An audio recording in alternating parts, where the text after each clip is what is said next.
This program contains content that may not be suitable for viewers under the age of 18. Viewer discretion is advised.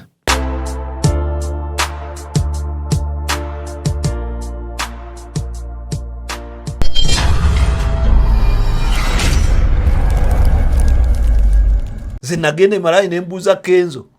The shocking wangate bamanyi nnyo spice osinga Kenzo. Shocking. It is shocking. Kera wanao ebintu byekisibo. Omayaka imba at that time sirire jula lya akafuluma sagamba nasanze eri bakuba sirire jula. Wangamba. Nayenga emaye muyimbi kubasinga okumanya eri nga bamanyika million ne ragadi okufa obufi. Ngagamba the other big man, the other fatty man who dances with the stomach. Magambo yo ragadi that one. Nayenga bamanyika million ne banyumiza kamilioni engeri gye yagenda. Nakube bidde nabuka mudirisa. Katwina mukulu wafaawo. Abeera ku Twitter n'atugamba ayagala kwegatta na Beyonce. Kati ekiro yasemye tugamba ayagala kwegatta na Ayra Star. Mwana wa mukulembeze wa ggwanga. Wabeera awo n'atugambako nti nyina anko wanga ngenda kuwamba gundi. Uncle this, uncle that. Kati yatugamba yasisinkana Yesu Sudani. Natu kati yatugaya galagena na kuntana ya jajjawe Yesu. Kakati mukulu wafoyo naye tunafuna y'abaana abamugamba kuna ddala ababe. Bino bya ddala si bya banene bya ddala. Kojja kuddaawo abakulu mubagambe ko. Kakati abakulu abamu bagambe ko kati saasira abaana baba bloga abamu. Nosanga omuntu n'akugamba kabaka agenda kabaka yatufuddeko dda kabaka yakoze bwati. Kati oyo bwatabunayo mwana amugambako.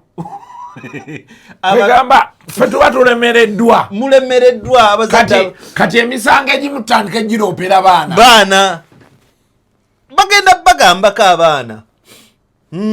Onoonya essomero eriri ku musingi gw'Obwakatonda nga litumbula ne talanta wano ku Bethel Covenant College twenyumiriza nnyo mu kutambulira ku musingi gw'Obwakatonda omugumu ekiyamba abayizi okukula mu kukkiriza n'empisa. Essomero lyaffe litumbula talanta mu MDD n'ebyemizannyo. Tusomesa curriculum empya, tulina ne boarding. Abayizi tubateekateeka okuba abasukkulumu mu nsi. Tugaba basari eri abo abaayita obulungi PLE. Twegatteko kati tusangibwa Bwebajja, Entebbe Road, kumpi ne stage ya Arkwright. Okumanya ebisingawo tukubire ku ssimu noti 7 noti 3 noti 8 6 noti 9. Bethel Covenant College.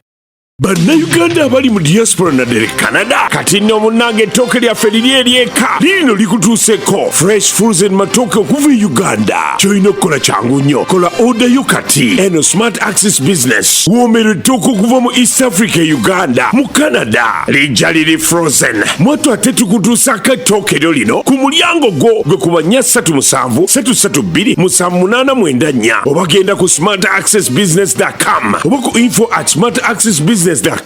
Kola order yo kati e Toronto tuli ku 1696 Jen Street, York on M9N2S4. Ate Brampton tuli ku 9 Lisa Street, Brampton on L60 4E7. Escarborough tuli ku 3715 Lawrence Avenue E on MIG 1P7. Ate Brantford tuli ku 1 June Colwood Way on N3TOV1. Amatooke gugali ageeka gatuuse Canada.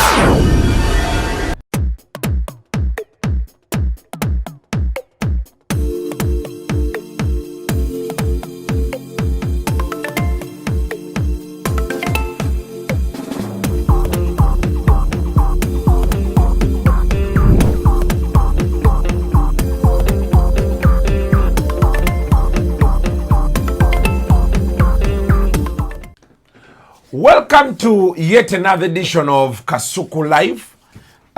Kansubire mutiaba sound evaayo. Twakolako wano shone bole sound neegaana neyekwata halfway. Ojjukira. Omayinza ate embeera awo neŋŋamba omusajja teyataddeyo nteeke. Waliwo YouTube eyampita. Yajja ndowooza oli yamuteeseteese. Ng'amayinza ngenda vuma Obwakabaka. Nesooka nviirayo abasajja abavuma Obwakabaka n'awuliriza. N'amala agamba webale nnyo mwami Buule. Akati ndowooza yali amuwadde ssente. Ng'alowooza nti ajja kuntomeza byantomeza. Nga talina wazimuddiza. program nakati tebagiteekangayo essaawa ezo nga twogera ng'owanda nga nvuga ne muzza mu kibiina na buli kati nsanyusa okukulaba namusanga ku nyamunyamu ne mugamba ssebo tonsinikirako binyo nangamba omanyi anko embeera eno gwe waffe n'okitegeera ng'owamawulire byembeera nali nadira ku luseke lw'omusajja nendiro ogamba otya anko Bule mbaayo omwaka gugwako omwaka gwo gugenda nze guŋŋendedde bulungi guno omwaka wawasa nakyala nenyanjulwa nenkola embaga omwana wange obukulu nazaala nga ndi mu vacation ya senior 4 atudde ekyomusanvu myaka gidduse that is like what 13 years 13 wow you see it has not been bad for you ebintu ebituukibwako ebisookerwa n'emmotoka wagula empya omwaka guno kyongerangako yafa kati nejjo nkamera yakinkoledde namaliriza okwewandiisa kwange mu university oddayo yes I'll be studying in Nairobi starting 14 15 mwaka ogujja January genda oli online andi online eri ngenda kukola ekibuuzo na testi ulira testinga ng'oli nnyo ogenda aninya ngenda okola masters mu digital journalism hey that is well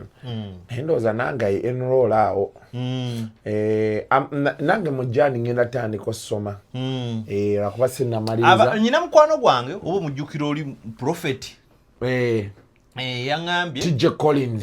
yabadde ankubirako ekiraawo naye nga ndi mu eggulo nabatizza abaana kati nabadde enkalu ezitiddamu omukubire zijja kusankusimu yankubidde emirundi nga 6 naye nga nina abagenyi ng'essimu siri nayo nagisanze nabadde wakuddamu omukubira yaŋŋambye nti ayagala guno omwaka kukwata ku bamawulire ekitono ennyo 10 yaŋŋambye nina okumuyambako ku identifying aba strugglinga nga oli mutulaba ye kiki kyagaana ng'ayagala kitandikwa ekitegeera ayagala kati yaŋŋambye ayagala enjiri ekola nti oyinza osaamu namawulire ng'azimbye ennyumba eri ku olopuleti ng'ekimuwonyabonya mabaati ye ayagala akimale waba munamawulire ayagala okusoma naye ng'ekimubonyabonya tuition ekyayagala akimale kati ayagala kyusayo bulamu bw'abanamawulire 10 era twamalire eddala essaawa nga namba nga twogera mpozi nokyatulira abantu nti yancontributingide ku tuition wange yanjokyezaayo kwawo I think that is the way to go kati yeki yaŋŋambye nti akooye abantu abamu tebajja tutegeera njiri olw'embeera gye balimu yes naŋŋamba nti yagenda n'abeera katuuti n'akasuka ebigambo n'engala waliwo enjala gweruma naga kati ono ye alowooza ttooke nebimubuulya bwenjogera ku mmere ng'akola ki ng'asanyuka kakati ye kyatandise kuyamba abantu abo bwe batyo Prophet TJ Collins ali wali Luzira epikaizo musajja wange nnoyo muno bw'aba badde akunoonya ezo nkalu ngenda mukubira betumala abamwagala omutuukira musajja mwangu abamwagala ng'ennaku z'omwezi 31 ayina okusaba okwokuyitako paso crossover mugende ate wali kikomera si bino nti bagenda kusala ensawo obeerawo n'okuba ku luseke oluseke twalwopeningira abantu abamawulire abasinga I think kati ebisinga otubonyabonya butasoma waliyo abatalina totale ekipapula then ate netujja tubaako n'abalina ebipapula nga bitini oli yakoma ku certificate ali ku diploma kati ennaku zino baŋŋamba ne bwoba osabiriza president mulimu ekigambo masters olina okuba nakyo bare minimum and actually the biggest chunk of our society right now if you want a serious job be it in those ministries and where you need to have a masters and the masters goes for 2 years Yeah, at most 3. 2 years of seriousness. Yeah. Ate kati ekirungi ekiriwo waliwo ne bino ebya digital kati company gyenkolera eyo ekibasooka okutuwa mu offers ebaatuwa nga tusayininga nabo ne bagamba nti mu enrollinge mwongereko in the course of your liking. Nadde mbadde gundi noonya ya there's a psychology I want to do kuba wano teriiwo forensic psychology. Genda Jomo Kenyatta. Njagala kusoma forensic psychology. Moi University. Naye kakati Moi yaina digital nja kubuuza ku mulimiro oyo. Kosa psychology ezisinga challenge naziramu ezisinga okujjako zino eziri elementary. Ezisinga beetaaga bakulabako wali. Omayika kakati ne wotagira bwotyo. You are fit to do diplomacy over communications kubanga akati ebintu byonna obiraba boole. Abantu abasinga space eyo abantu abasinga gye balimu nabo batono bamanyi batono anti batono naye waliwo ebintu ebimu byolaba I want to assume in like 10 years 10 or 20 years you move into private business because the honest truth is ebintu ebyetaagisa forensics bulunaku byeyongera unsolved cases you know ate nga you can be a private investigator nga bolastandire bwali nze kati nze ngendo kifunamu nze ekyanziza mu kino tikatwina abantu basinga bagamba nze ndi YouTuber nze ndi influencer naye wano bwe ngutuma abantu abasomye digital journalism 10 n'omulema takola talabika ate nga qualifications omuntu okulwaninga katugeze social media za president obezaani ne zino n'okukwata kasukula iveno ino kuba n'amagezi kuki digital journalism muzimu ku modules ze nyino okusoma nyino okusoma digital forensics fact checking kitegeera kakati ebyo bijja kuba binyamba nti kakati esawa ya kakati ne bojja n'ongamba nti uno kasuku ye yambudde nyiga bunyizibwe ne nkugamba kino nono wazimbye ekizimbe waliwo gundi ndala gye nalaba kosi eyo Bungereza gye bagamba etambula kati ya AI AI naye agenda kukolera nnyo abantu nakulaba ku mutimbagano okwo mbadde nkulaba oyogera nnyo recently wagamba ba top radio bamaze banga Senyonga nga tebasasula Senyonga kakati kanyime wano producer eno program egenda tubagira wakati yes kakati sebo mwami Senyonga musumba Senyonga njagala kugamba kino wammanga ekyobusasasula si kyabwa Katonda Bible egamba omukozi wana amalanga okusasulwa okola tolindanga enjuba okugwa oba entuyo okukala okitegeera Katonda mukolako okitegeera yes. Buli kyanaayogera kyonna entuyo zikaze obanga enjuba ewedde kinaabanga kikoli mu maaso ga Katonda eyo gyokola ki gyolaga musumba Senyonga osusse obutasasula top TV tesasula top radio tekola ki tesasula bastafu basemba okusasulwa emyezi 7 egiyise nkitegeera bwe babadde bagenda mu Christmas yabookyayo 10 kati freelance yekikyo ne bakola ki ne bamwerabira nebati oba radio ne TV tezikola sente bagobe nze njagala nnyo musumba Serwadda yasanga nga obuzibu buno bwe bumu ne musumba Kiganda omanyi kye baatuuka ne bakola atayina kyokola ku TV ya Kiganda tobeerawo atayina kyokola ku TV ya Serwadda bana babeerabeerawo bubeezibezi tobeerawo ku TV ya Serwadda osanga omwana ng'akola ku radio Impact n'akola ne ku Dream n'akasente baŋŋamba katiriri naye nga bakafuna musumba Serwadda takulinda ntuuyo kkala ze mwatesa zakola ki zakuwa ne Kiganda kyakola okitegeera bannange tube bantu bakulu TV abantu abagala okukola emirimu baki bangi okitegeera Kasuku oyina wano ba producer abo babiri n'emirimu Kasuku live gyekola in a modern world in a normal world nyina kukolebwa abantu 10 kubanga kati gwe eno program eno gundi channel eno kubako ne boom swinger eno kubako omwana wali tumayita batya aba matala ekitegeera nabo nga babeera awo key and grip oyina okubeera ne bamita runner mu filimu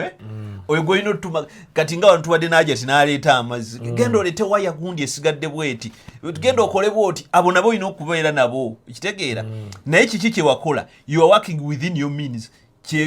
kyova olaba tetufunangako buzibu muntu kutugamba nti kale Kasuku ntumukoledde ku channel talina kye yali ampadde obiwulira nnyo gwe batasasudde n'atandika n'okugamba channel twagitandika ffenna tuzimbye channel omwana n'awamba channel tobawulira wano bulijjo kaakati musumba yenna kyokola bino byoyingiramu si byakusaagasaaga musumba bino si byakusaaga amawulire si kintu kyakuzanyirwako bano nakugamba oli agula essuuti eya chekiti n'engatto y'omusonso bw'abuulira ne bawera n'afuna essente ng'agamba tukole ki TV bw'afunayo muwala awo omweru ali mu kyaki akuba ettendo ng'amuwa program yalowooza abamawulire bakola ki bakola kitegeera ate bamala ofuna abaddala ayagala bayisanga ba Asha abakola ku ki ku mpewo ekyo nno kyabulaba eri omulimu gw'amawulire ekyo kyabulaba eri media ekitegeera very dangerous kiki kyetusaba mukole emirimu gino nga mugisobola teri Bible terina we yawandiika nti atabenga na TV tabenga musumba atabenga na radio enjiri tekole why is Pastor Senyonga consistent with not paying his that workers? Is indiscipline. I've seen you on so many times. That is not me alone. Luno lutalo lubaddewo tulina abamawulire ate buli mulokole gw'owulira wayoldeko mulokole asasula abasasula batandise kusasula bulijjo kino nkigamba abantu nti mugenda kunenya bujinga ebintu byonna ne bujinga esente z'abaana akola ki azisasula azibawa bujingo ta compromisinga ne bwabanga awulira nti no kiganyeemu abayita n'abakuŋŋaanya n'abanyonyola n'abagamba banange embeera ekyankuttemu naye ku lwokubiri akasente kamwenja kabawa yoyo bujingo engalo ze kukusasula ziri kirini togendako bikolimu ne bwaba agoba omuntu amugamba naye tetugenda kukwatagana naye okoledde bodi bangamba n'okuŋŋaa nti alina omuze bw'aba goba akugamba naye obadde okoledde omwezi gumu mbadde nsaba negina ebiri gitwale gyotakoledde otandika obulamu takusindika mu matongo kubonaabona ekitegeera kwe kuba n'obuntu naye tosobola kubeera musumba ng'obuulira otunula otya mu bantu n'obuulira enjiri yo love peace happiness naye ng'abakozi abakutte kamera tewabasasudde oba kyaki tekyakola kati nakubidde abantu ne banyamba ne basasula ne bakwata ku freelance ba top ne tugenda nga tubawaayo sente olazi n'ennamba zonna muganda wange buli omu nagenze muteerako mukyayo nga muteerako era kino nkyebaza Joel Ssenyonyi nze byange biba bya lwatu yakuwaddeyo Joel Ssenyonyi yankubira n'angamba omusumba mumukoze mutya ne muganda tasasula n'angamba naye munnange nange nayingirira amawulire yenkola ye Joel yakolerako ku musumba teyamukolerako naye nga yawuliranga abaana abajjanga musumba alabika okubeera yenkola ye kuba n'abakozi ne kati Joel n'amuweereza message bakati musi bonna tokweka Joel nampeereza message n'angamba nfunye enamba ya musumba kanjogereko naye yamuweereza message blue tick ku blue tick oyakomye nanga omusajja ampadde blue tick naye abaana abo katubafuneyo kiro ennyama n'omuceere balye kati bwamala nafunye eno dokita muganda wa Flavia Nabulindwa dokita Kenya we South Africa naye nabaako omwana omumuwala yangamba mpaayo omuwala gugula nga ali bubi nga freelancer ku top n'amuukya ekitegeera era bw'amuukya omwana nampa message wano tugisomera abantu naye omanyi Jackson sente ze yasindikidde abaana olwo pressure etuse ne State House twakubyeyo sebo ku pressure na sarawayo kyeyo kiba freelancer aba sente zisomera abantu ena mukaaga eyafunye nyingi ennyo musanvu kyokka fo efuluya kati wano nabatwa information nti omusumba yajja mu church abantu 122,000 okitegeera nga za kusasula baki bana ba TV so musasule kati ate namwe abaana ba mawulire mutuyambe mutufudde omulimu gwaffe ffe abalwanirira ekizibu mutya buli mwaka tubagamba tulwanira abantu wa Ssenyonga kusasulibwa musumba Ssenyonga kusasulibwa okitegeera gozungu ono nayo ki ali kati bole ekiriwo TV ne radio tesasula sente nyingi naye social capital girako okitegeera the fact nti kati olaba bagenda ne bafuna press conference entambula y'omusasi nejjira entambula y'omusasi abalala bafunidde ko emikwano waliwo abantu nga bakwagala lwakuba oli ku TV waliwo MP omwana yaŋŋamba yali akolera Sematimba oyo ng'akyali MP bw'omwana n'abanja n'amugana naye kaakati obeera otyo omunamawulire oyina kaadi genda weeyo oyina kaadi ekyo nange nina gye nakolerako ne bakitugamba ne babagamba mugende mukozese kaadi oba tebatumye kubba that card is precious use it so many years ago but I don't know kati bano babagaba license bakola olwo ne bakola ki tulina obuzibu UCC bwetwalina Nkyala Sewankambo Irene ng'ali mu acting role yatuyamba nnyo era n'aleeta ne proposal eyo UCC ekyagirina ne bakola survey ne tukola contribution zaffe ng'abamawulire proposal yegamba nammwe bakasuku bwe kiri bw'ona ogendanga okuwandiisa YouTube channel waliwo akasente bagenda kubuuza okozesa abantu bameka nkitegeera obasasula sente mmeka kati bw'oba osasula baproducer 2,500 buli mwezi ezo sente olina okukola 500 buli mwezi n'oziwaayo omwaka n'oziwa UCC si za kusasula baproducer security omwana bw'agamba bannaye kasuku tansasula nga UCC mugamba takusasula nti giri emeka nti jangu nabatolako ezo tulako ate omwogo omwaka nga bagala kasuku jangu otopingewo ofu omwana twamusasudde kati n'aba TV kye baagala bakola proposal ya bagamba million 5 nga sente ezo zirina okubeerangawo nga security muteeke pya lye baagala okukola nga gwe bw'otasasula munnamawulire sente wali zibaawo tebabonaabona naawe era ekyo kigenda tuyamba kuki ku basumba ku nsasula y'abasumba ekyokubiri UCC mu tteeka lyerina terina ngeri ki gyesobola kugamba kusasula bantu yensonga lwaki ezo proposal weeziri okitegeera kiki kye balina okukola buli renewinga license balanga mu mawulire afe tukwatira bwe balanga mu mawulire abantu abakubanja kabe yaleeta omunnyu kabe yakupangisa asobola okuwandikira UCC n'agamba oyo gwe mwagala okuwa license takola ki tasasula ne bamutwala mu tribunal nemuwozesa nemugamba nti gundi okuwa license gondi osasule gundi era twakikola CTV yamala emyaka 2 nga tesasula bantu kwe kulina omwana bambi bamuwadde wano omulimu bamuyita Yadda Wanjiku gwe mulimu yagenda ne ku Galaxy eyo naye gyali miwunyo kati nze nkubuulira mazima bano tubayina abantu nebiswaza abantu kati waliwo omusumba w'amaanyi nnyo agoba emizimu ku katuuti ke wabeerawo obutebe bw'abalema Dakaba gye yakolanga Dakaba yabanja emyezi 6 bwe yabanja emyezi 6 n'abatwala mu retreat obabuulirira bwe yabatwala mu retreat yabatwala ku Serena ng'emmere gye bali olunaku ne bakolako zimala omusala gwe bateekeddwa osasula n'abamazayi naku 7 n'abagobamu emizimu Dakaba yamugamba tokwata ku mutwe gwange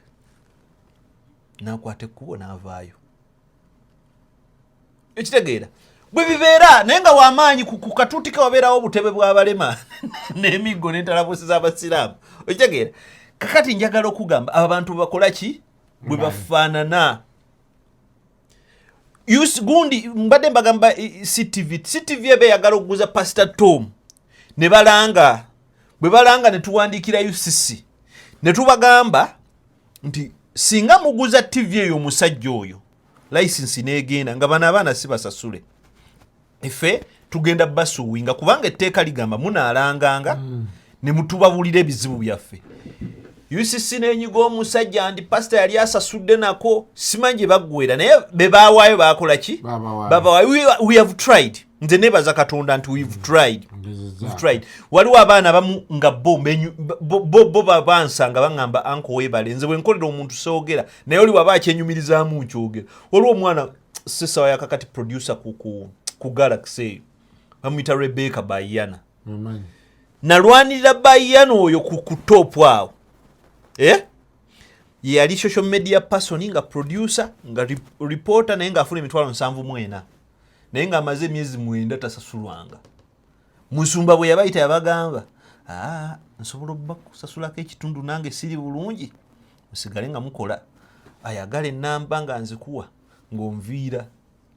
Bayana nanja naŋŋamba anko nkoze nte ne mugamba bakuwe ennamba obaviire kubanga abaana abakoleddeko batugamba nti bw'aba ayagala n'okubba ku TV endala ng'akwetaaga asobola okugamba pozi oyagala mmeka bukadde 6 n'alagira abantu abo bannampiima baani awo nawulidde nabuuza n'omwana nga nenampiima ate ali ku lusegere naye tannasasulwa naye abangi ne baŋŋamba nti no nakugamba nti wemuwa emyezi 9 oba 6 ne bazikuwa naye ebbanga bweriyitako todda mukwasayo wadde n'ekikumi akubuuza bakujjukiza n'okujjukiza nga twakuwa nnyingi wazikolamu ki but I think going forward amawulire eyo yebisinza okwonoona amawulire omwana atuuka ng'ayagala okuba objective naye nga laba kyafiirira kasuku nkwebaza tekikyali worth it mwetaddeko omutindo you have set the trend you know you are making your own pace omanyi kasuku essaawa yakakati omuntu okusaba okujja okukola ku radio ng'oggyeko bano aba KFM abakusanga nga wakola ne nation omanyi omuntu oyo essaawa ya leero atandikira kwogerera mu 4-5 ekitono ennyo ate nga bw'olatta oyinza n'okusaba sumbuusa nga muli mu boardroom kubanga akimanyi nti oyina abantu ekitono ennyo kasuku vidiyo ekoze obubi ekitono ennyo kasuku live ekola abantu 100 ate nga nayo tesangika ey'olukumi ekitegeera tulina radio tulina wano TV e Uganda nga ne bwoziteekako pooni tebamulaba kati olaba ne batanyudiza omuntu ku UBC zitusuba omanyi ngeri omanyi kitulabisa UBC tugiraba baakusazeeko omwana onobole okiwulidde ssebo eyakatolubwamu ekyaliyo nenda yavaako kati waliwo TV bagitunda BTV kati waliwo TV endala ntera kutulabako omusajja wange oba kisitu bagiyita muunu naye ng'ogyeko kisitu simanyi bikibibeerako muunu TV ebeerako firimu kati ezo nazo ziza omusango kubanga eraga firimu ezitali layisinsi eyo yembeera y'abamawulire naye kakati kino on top of the so many problems journalism is having kati kalaye tulinako n'obutasasula and that ekyo kiddayo wali abasinga muwoza abamawulire temuli professional temuli bemuti kati waliwo be tutagenda kulwanirira sirinzeka ninako bannange Carlton Scovia nakamya mwebaza nnyo ninako yakomawo yamala osoma akyasoma myaka 2 ali ku masters ninako munnange bamuyita Abubeka Lubowa Doreen Nanjula Maxensia bangi nnyo abali ku mulimu guno ffe twagwekwata naye waliwo tutagenda kulwanirira muganda wange bw'oba Asha nga wagenda okola omulimu guno bwe batakusasula todda mu gwe tutawaanya oli mu space y'abanno wakkiriza sente entono ate toyagala tebakusasula gwe tukukolere ki abantu abayingira mu mulimu guno nga temugusomye mubeereko ne ku mpisa okitegeera baŋŋambye juzi waliwo n'omukyala tosobola nnyabo mulekerawo genda okumanyira amawulire omuntu asanga abantu ku press conference n'agamba muba amawulire mugende eri please don't ever mention that thing because it's a press conference. It is a press conference. We are not inviting masqueraders in pressers. Mwako gujja ngenda kitandika. Ngenda kugenda press conference. Bwe ntuuka ku press conference nga ntuuka ngamba buuza abamawulire muli bameka tiwetuti nti mudde wali. Batikitoka muli bameka mudde wali. Abatali bakireerese muli wa. Ngikitegeera. Kitegeera. Kati abantu abo nkugambe nti kati sebo soko oyogere n'abamawulire bw'omala oyogere ne ba TikToker. Kitegeera. Kubanga ebibuuzo musajja wange Shoni bakube Saalongo byakubuuza byayagala okuwulira si byebyo. Kubanga ye Shoni agenda kulaba bebe kulu nga jangamba my man king of Django engato bana yava kuswangiza bazina avenue ze New York mweze mugenda mweze US UK nayogera nabimana ngabana onalamiriza lubale watuli musabo naye kati nawo anyway naye kakati oyo yegwakola oyo natumulekere space of journalism naddala actually journalism kati enola kati bayiza mangwaka ka digital journalism twetaagayo nezo checks because there's now a lot of confusion about this that abama bali eno ku TikTok or YouTube disinformation they feel amateka gafuga journalism bote gabafuga acho vola babasiba nnyo babasiba nnyo ne government nekirala kyembagamba kyemulina okumanya government erina kye buildinga bagenda kuregulatinga TikTok. This is a fact. I know an insider who told me they are going to regulate TikTok. Nkitegeera nawulira nti n'abaana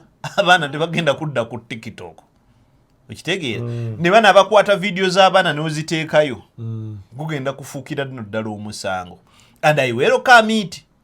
Nalabye ekikazi bakiyita panado waki sima panado w'abaami. She's there. She's looking like a person who died 1,000 years ago. That thing called panado China enviri kizibikako waneno. Oberi so bali jamu. She's so creepy, you know. That woman, she's so disgusting. Atula ku TikTok ne yebamba. Nakwata bino babizita batya? Labia. Something like that. Labia. Baizo mutachitegera mu luzungu kibawe mu Luganda. Labia. Euzi. Nakwata ne yeweweeta bwati. Nagamba bannange nze nyine n'abaana mujje nze ntunda 15 simaya ntunda 1,000 simaya biki. You woman, you are disgusting, you are hopeless, you are disgusting. Yeah? You need to get arrested. Rukoda arrested it sometimes back. Rest in peace, he died. Yeah? But your issue, I've told the police and I've told the right people to deal with you. Misana kiriawo bwe kyeyambula bwe kisitama biria ate bikaze ebyo biwera bina WhatsApp group bigamba mbo okuyingira mu WhatsApp group olaye ku bisambi n'obubina n'embalakaso okuyingira mu WhatsApp group mutwalo nate tulina abasajja bali aido basasula balwana bibasinga okwagala eri abasajja mujja nafuna ebisira oyo omukazi bafaanana tayinza butakukunamira noddamu n'ofuna ku kikumi noddamu n'ofuna sente ekitegeera tubeereko serious kwegamba TikTok yeekaabireko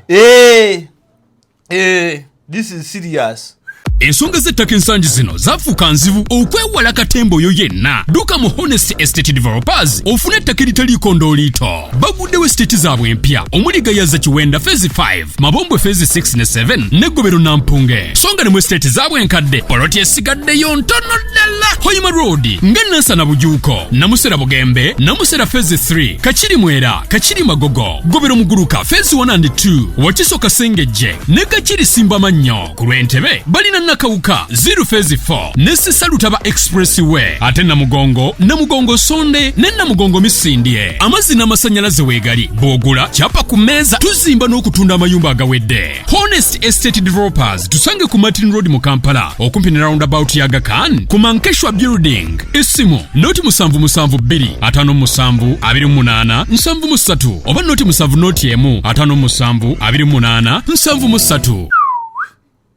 Anyway, government is planning to regulate TikTok. Ennaku zino emboozi ebadde etambula ya Abba Makasi wagirabyeko Mwana yabayiwako amazzi neggulo ssebo yazzeemu awo yazzeemu naye ayina be yakutte yazzeemu naye kakati tumukooye kyakoze akikoze message eri delivered nze I'm in full support for Marcus. Okay, you know, our parents, our elders tujje Nicholas bwali mpita nangamba anko daddy enguli esusse ekitegeera n'omugalulira omuggo nze njosooka okutwala ku poliisi gwe amwezaalira naye njafuna ebisajja byange awo mbagambe kubanga mmanyi sendi tajja kumpagira naye baati ajja kujja tubagambe ono yakubye omwana lwakumugambako bannange omwana watuukira okugambako avenue embera abatalina gwakyasobola kukola ki kwogera naye kugamba kakati laba anko Abba Marcus gwe batutte okujjanjaba si wizo tabeerangako so babeera tamite ekitegeera twalabye obuvidiyo wano ng'ali kuki ng'ali eri ate ali mu kuhaginga oli omukyala naye ng'ebiri mu background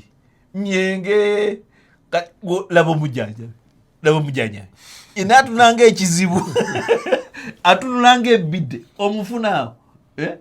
omujjanja byali awo ayogera ebitakwatagana agira bwati kakati omwana bweyekubaganya enduulu bweyekubira enduulu nti abetolodde taata wange kyekizibu kye ono kizibu era nze nali njagala atisi batwale maama ne palaso okitegeera omwana byayogera bituufu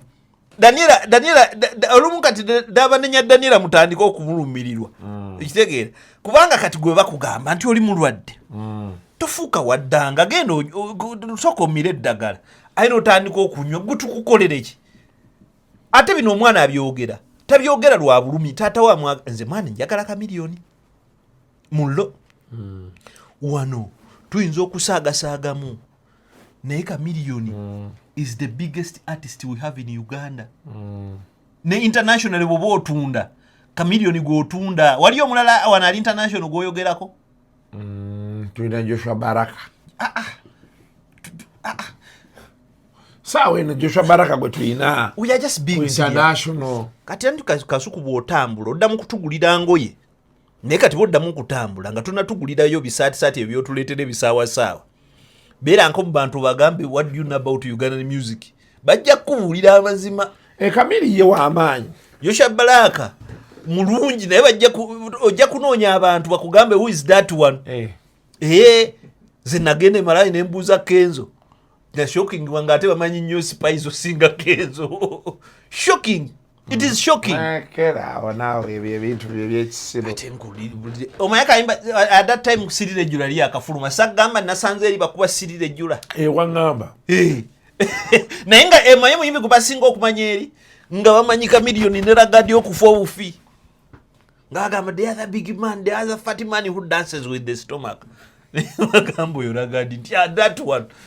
Naye nga bamanyi kamiliyoni ne banyumiza kamiliyoni engeri gye yagenda. Nakube bidde nabuuka mu ddirisa mu hotel room nagenda kubalala abafunye hotel room n'abakonkona n'abagamba muve mu room yange nenga si yeye ngeyeri wano n'abavuma promota n'asoberwa ngamba eyo yiraga nedde yange yino ne bamugula ne mugabe eri nsawo yo bino bibyo yange eri ate sho bagirabako kwegamba omwana yabadde mutuufu omwana mutuufu Kamilioni olumuto munenye ebintu bijja anxiety ayagala okukolawo akapya biki naye Kamilioni ayambibwe okitegeera omwana bw'aba ayogeddeko tumuleka ayogedde ku kitaawe abaana mutandika okugamba ku bazadde bammwe father yayogedde e Rubaga n'agamba eby'omukulu tasobya bituuse ebikola ki ebikoma era ye neyebaza abamakasi e Rubaga n'atugamba abakulu tubagambeko okitegeera katulina mukulu waffe awo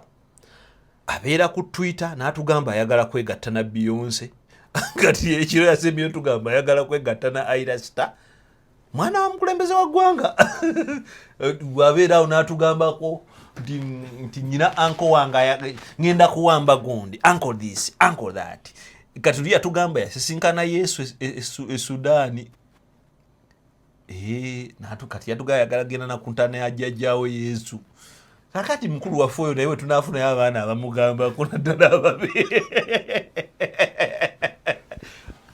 bino bya ddala si bya banene bya ddala kojja kuddaawo abakulu mubagambeko kakati abakulu abamu bagambeko kati saasira abaana b'ababulooga abamu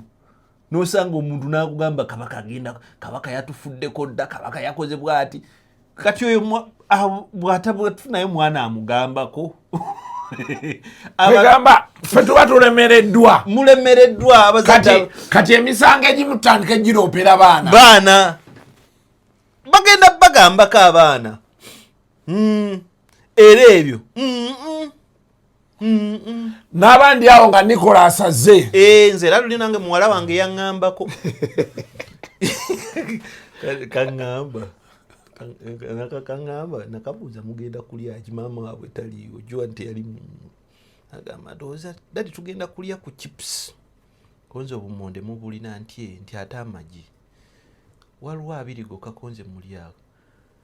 tekisoboka ssebo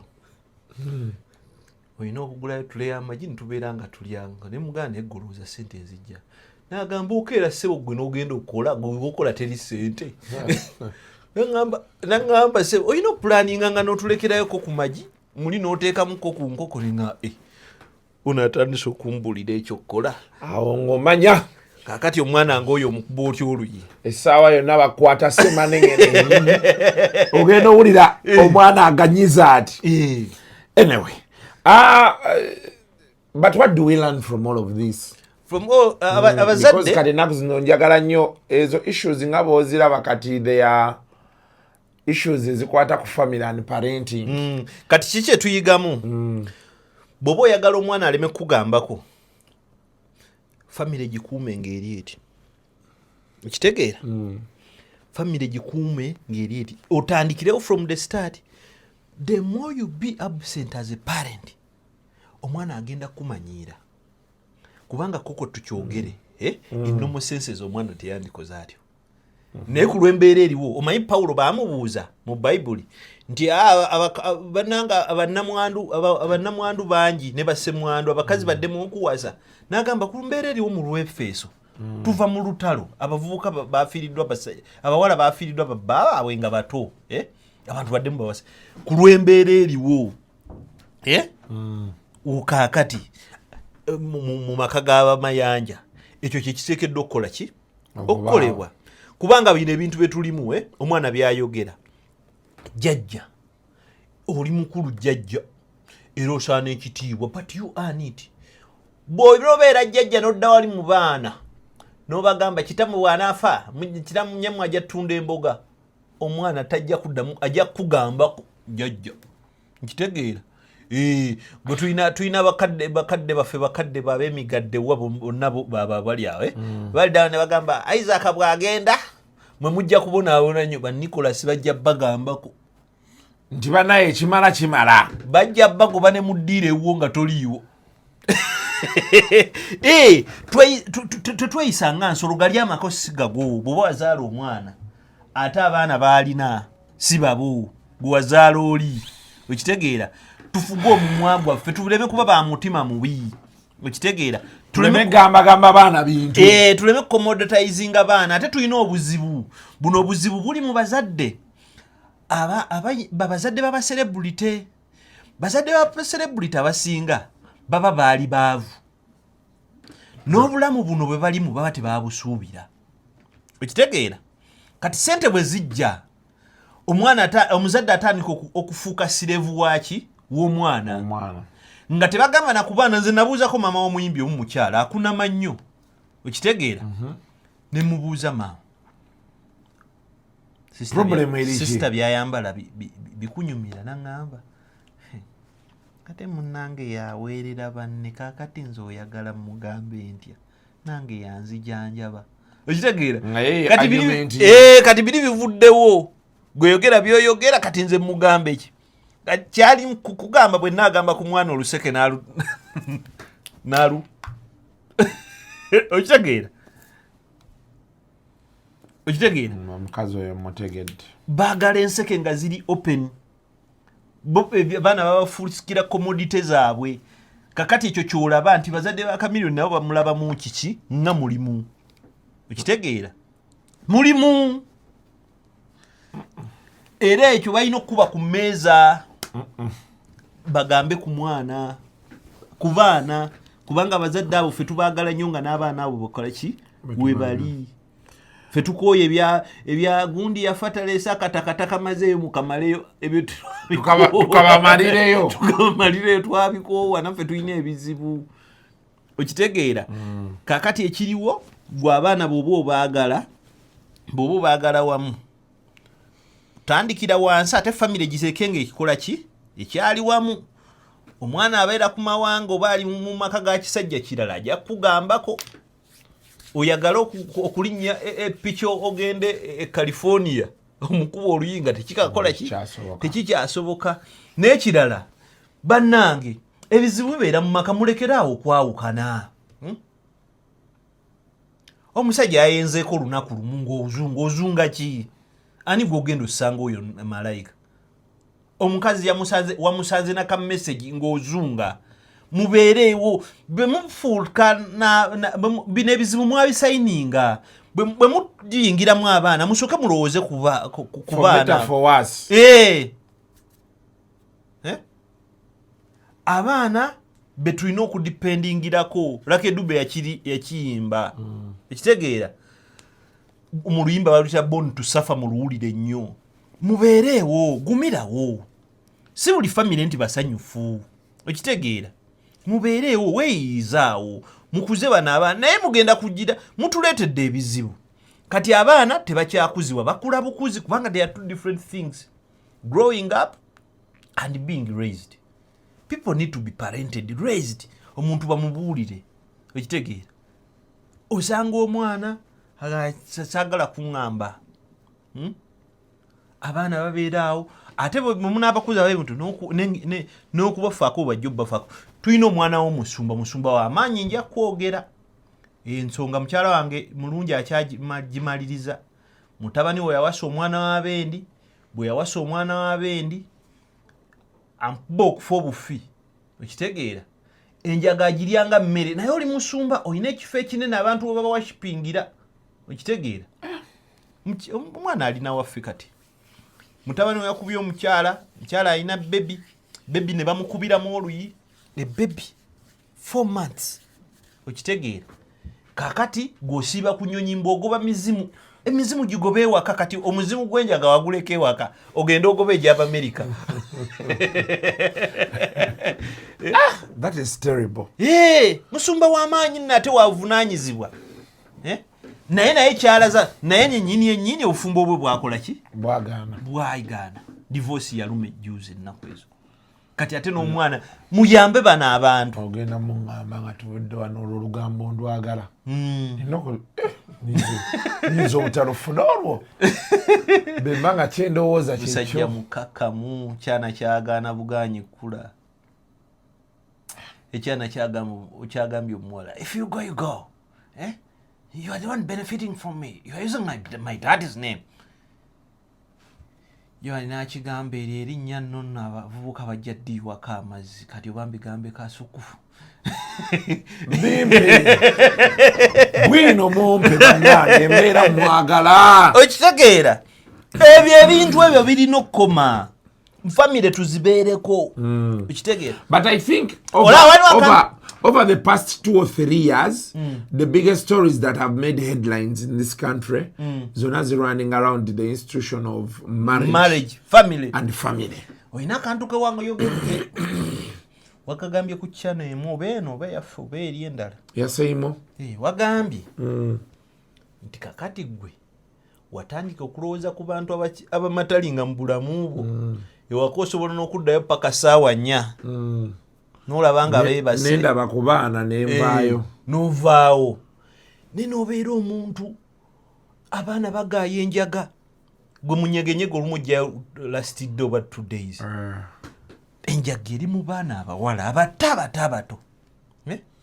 abaana afuuwe n'afuuwe ate n'ekirala simanyi kiri mu bbiya takwata abaana bawala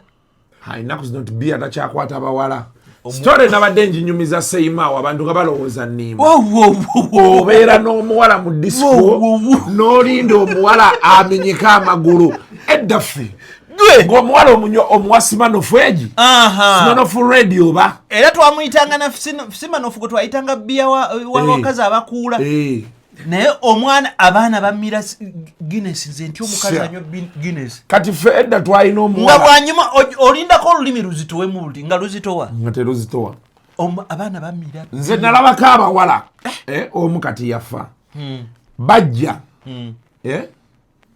ndawuso oyo twalina endawuso oyo n'omu mukwano gwe kati n'aleeta bali banna abalala ne basooka ne banywa kiraabu nakyagaba n'atugamba naye kiraabu aweddemu kati nina nayiro ako ke kabadde kantabula gwe atamanyi kunywa mwenge otabulangako Uganda walagi onywanko ku Uganda walagi nonyayo bbiya n'ogatta bondi 7 ojja kuvaawo ng'olinga ng'ozitowanga ekizimbe naye abaana bagatta n'asigalawo ekyo ekiro lwe tuba meeting yali bato ya Bobi Wine ne Chameleone yali katikati battle of the champions nze nagenda ku Lwenzori marathon eyantwala mukwano gwange kamwogere natifu omanyi wootuuka wootuuse ebyokunywa n'ebyokulya ng'akola on the house biba biwedde yaŋŋamba yatuuka naga buule katuteekemu byonna anywe kyanywa akole ki anywe all tribes of Wisiki zaaliwo ziri zibbulula bobiki natifu n'ateeka muli Uganda walagi ebika byenjawulo nali ne baggaalo akwata akagirasi nagamba nga nze ndi Gabriel you do for me pineapple nosooka omugala ku Uganda walagi pineapple naga you guys have 3 cousins 4 cousins naye namunywa naga do you have Tascalide naye namunywa ne tutuuka ng'olinda olabe wanaabawo ekibaawo ng'abaana bagumu ennaku zinosebo kati omwana olina omugumiikiriza olina bw'obanga oli ku shuwa ya mulundi gusooka olina gumiikiriza paka 11:00 era kyokola kati omuwala omugwamu ssaawa 9 gwa kiro gwe nojja otoopinge wano abaana banywa poloti n'aginywa negwa wali olaba bino gwe wabeeranga ne zijoni wooka n'obeeraawo ng'okombererako eyo omwana agifungula nagamba now where are we going to get other drinks ate waloke bayiza akapya abaana tebakyayagalira ddala kukombako bbiya era bbiya companies ziri mu buzibu wayini tekira kainaku zino tekira ne ram zitambula nnyo ne jeans nnyo whisky tebakyamunywa nnyo amanyi okubaleeta hangover jini gwe abaana banywa Uganda walagi gwe naye baaba abaana banywa Uganda walagi banywa coconut ne lemon and ginger kino gundi kyeyalangani shira kyeyalanga lemon and ginger abaana banywa lemon and ginger already owulidde lemon ekaluba kugatta entangawuzi kati gattako eri mixture abamu balina ebicupa biboto biriko obumasamasa bwebiti omulaba atambula nako ekiboto waliwo sigenda mwogera nomuyimbi gwegenda okunyumiza ng'omulaba n'ecupa nolowooza ali serious nomu mugwako eyo mu kava zaffe nenga waikanda kiki ekiri omwo katonda n'amuvaamu nanga iyo mbeera nayeerabidde nti mulimu black label ebyo ebicupa sebola abaana batambula nabyo ebibotomasamasa ebyo batambula batami naye gwe obudde butuuse twagala okwogerako bingi naye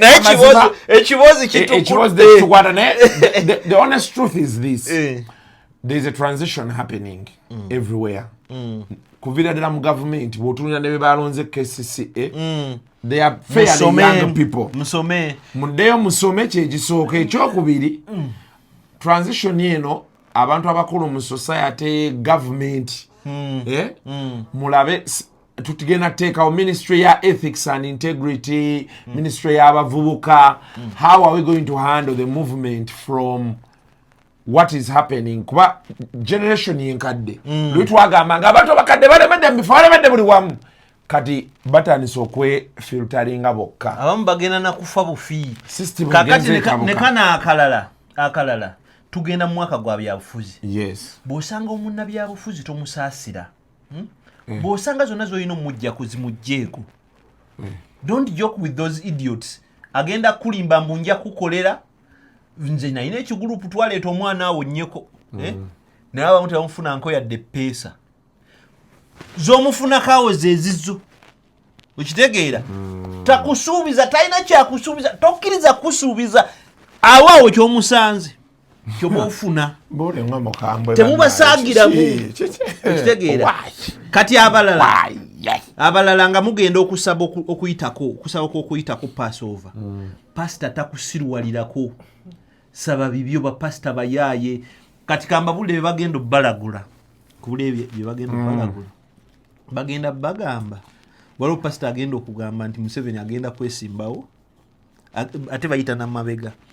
Now I see a president who has been ruling for so long and is going to come back. God is showing me that he's going to come back. And trust him, he's going to win. Tebakulimba Museveni alina okuwangula muwangudde ebyamwe yawangula kati pasita takulangula yakulimba ekyokulala kibagenda obagamba. I see a country in East Africa where there is going to be political instability. Congo is in East Africa. Congo has never settled. Sudan is in East Africa. Sudan has never settled. The idiot should not lie to you. We will not be. We take it. There are going to be a crisis with our economy. Economy yaffe yabeera dye nnungi. Jogezaako okulaga ndabayo. Kulwa obulungi bw'abantu bange bemmanyi n'enkolagana gye tuyina tetugenda kusukkawo wano olunaku lwaleero. Angoberera ati Gabriel Bule ku Twitter. N'olwanisa abagagga baffe. Naffe batufuukireko abagagga tunaawo nze sibutulangayo nfunirayo nabbi angulira emmotoka.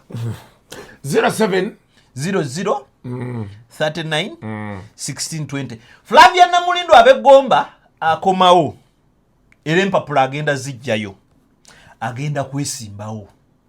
Ab'Egomba muwagire Flavia Namulindo. Ab'amawulire mbalagira bulagizi oyo munnaffe tumwalyeko baana atujjukira kasita wano wabadde abadde atumanyi ate mu Ab'Egomba mujjeewo obunaku abantu abo mulina nabo bagagga sibabazaala ku byalo byammwe muwe omwana wammwe oyo mwana wa kubula agenda bayamba agenda kubaako byabakolera mumuwe okitegeera. Musajja wange yaŋŋambye tumwogerako. Mike Segawa ali mukono ajidde Betty Nambooze simanyi ekyo gye kigenda kuggwera kuba kirimu ne mix ya yono omusajja ani George Musisi yazeeyeeyo. Bino biri byakusaaga ngwe kiro osobola okugendayo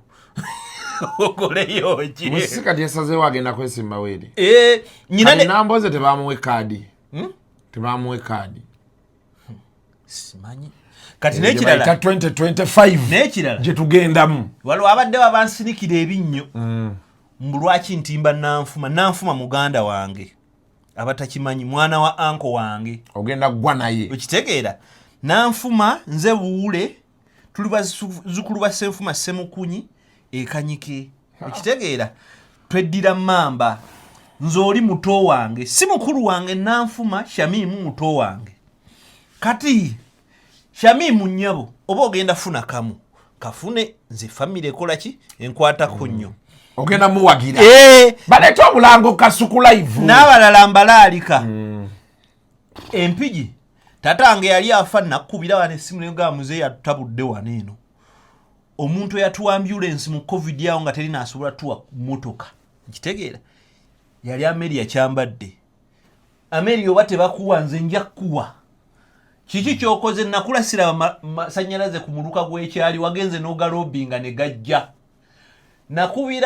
nakubira Elderman essimu nga ndi ku CBS nga njagala muwulira oluzzi lw'e Bwanda ebubezi mu center n'otuuka e Bwanda ennyumba yaffe yeddirira eyakyalisa esembayo eri ettaka lyaffe ennyumba oluzzi luli mu ttaka lyaffe nga njagala mugamba abeeko bagamba atuyambe ku luzzi yaŋŋamba nsonyi waamu ndi ku CBS nze nali ku CBS naye yaŋŋamba nsonyi waamu ndi ku CBS nja kuddira kati emyaka egyo ebiri ganda kaŋŋende n'Amelia yansuubiza okukola oluzzi abantu bange baleme kunywa makyamu nanfuma Kasuku mwe ku bulango owadde abantu obulango nanfuma nze ndi baabawo waŋŋambye n'okuŋŋamba essimu yange yafudde nakugambye essimu yange yafudde bimala ebyo etujja byogera mu nkiiko naye nze kati ekiriwo bannange Kasuku live yeeyagala bulango bannabyabufuzi neesimye ku nanfuma aleete kyesitagenda kukola kino nkibasuubiriza wano sigenda langa muntu ng'ali ku kifo kimu abantu babiri so the earlier the better saagala okolime mate Kasuku gwowange obulango buleeterewo Honorable Joel Ssenyonyi obulango butandike nga bukyali Ssenyonyi waffe ddala asiima nno kubanga bwogambye it's a bad man bad man owa NRM owa FDC owa NUP towooza nti Kasuku twakulabirawo ate nanfuma yadde ndi muganda wo toba mugumu nnyo toba mugumu nnyo sokera kufa ab'ekika abantu balabire ddala nga ab'ekika tuli basanyufu the faster the better mubeere bulungi mweraba. The views expressed on Kasuku Live do not reflect those of the host, producers, or management. They are solely of individuals providing them and do not represent or reflect the official policy or position of this YouTube channel.